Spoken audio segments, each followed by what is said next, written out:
அனைத்து குடும்ப அட்டைதாரர்களுக்கும் பொங்கல் பரிசுடன் ரூபாய் 1000 ரொக்கப்பணமாக வழங்கப்படும் என தெரிவித்திருக்கிறார். அண்மை செய்தியாக பார்த்துக் கொண்டிருக்கிறோம். அனைத்து குடும்ப அட்டைதாரர்களுக்கும் பொங்கல் தொகுப்புடன் ரொக்கப்பணமாக 1000 வழங்க வேண்டும் என இபிஎஸ் தற்போது தெரிவித்திருக்கிறார். தற்போதைய செய்தியாக பார்த்துக் கொண்டிருக்கிறோம். விவரங்களை செய்தியாளர் நந்தினி வழங்க கேட்கலாம். நந்தினி, விவரங்களை பகிர்ந்துக்குங்க. வணக்கம். பொங்கல் தொகுப்புடன் ரொக்க பணம் பற்றி அறிவிக்காத திமுக அரசுக்கு கடும் கண்டனம் தெரிவித்துக் கொள்வதாக சட்டமன்ற எதிர்க்கட்சித் தலைவரும் முன்னாள் முதலமைச்சருமான எடப்பாடி பழனிசாமி அறிக்கை வெளியிட்டிருக்கிறார். தமிழ் திருநாளாம் தைப்பொங்கல் திருநாளை தமிழக மக்கள் அனைவரும் மன நிறைவோடு சிறப்பாக கொண்டாட வேண்டும் என்ற உயரிய நோக்கத்தில் அதிமுக ஆட்சியிலும் தொடர்ந்து தன்னுடைய தலைமையிலான அதிமுக ஆட்சியிலும் பொங்கல் தொகுப்புடன் ரொக்க பணமும் சேர்த்து ஒவ்வொரு ஆண்டும் பொங்கல் திருநாளையொட்டி வழங்கப்பட்டு வந்ததாகவும், இருந்த போதிலும் 2022ஆம் ஆண்டு பொங்கலுக்கு ரொக்க பரிசும் வழங்கவில்லை. உருகிய வெள்ளம், வள்ளி விழுந்த புலி, கலப்பட மிளகு என்று தமிழக மக்கள் பயன்படுத்த முடியாத வகையில் 20 பொருட்கள் அடங்கிய தொகுப்பை மட்டும் வழங்கி தமிழக மக்களின் கேலிக்கு உள்ளானார்கள் எனவும் சுட்டிக்காட்டியிருக்கிறார்.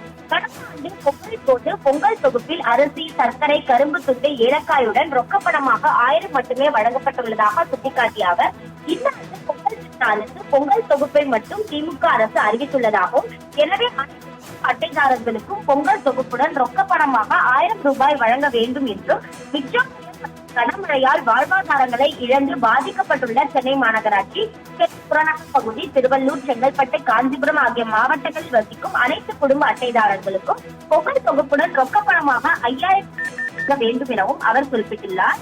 எண்ணூர் முகத்துவாரத்தில் பரவிய கச்சா எண்ணெய் படலத்தால் வாழ்வாதாரம் பாதிக்கப்பட்ட மீனவர் குடும்பங்கள் ஒவ்வொருவருக்கும் பொங்கல் தொகுப்புடன் ரொக்க பணமாக 5000 வழங்க வேண்டும் என கேட்டுக் கொண்டுள்ள அவர், கன்னியாகுமரி, தென்காசி மாவட்டங்களை சார்ந்த அனைத்து குடும்ப அட்டைதாரர்களுக்கும் பொங்கல் தொகுப்புடன் ரொக்க பணமாக 5000 வழங்க வேண்டும் எனவும் முதலமைச்சர் வலியுறுத்துவதாகவும் எதிர்க்கட்சித் தலைவர் எடப்பாடி பழனிசாமி குறிப்பிட்டுள்ளார்.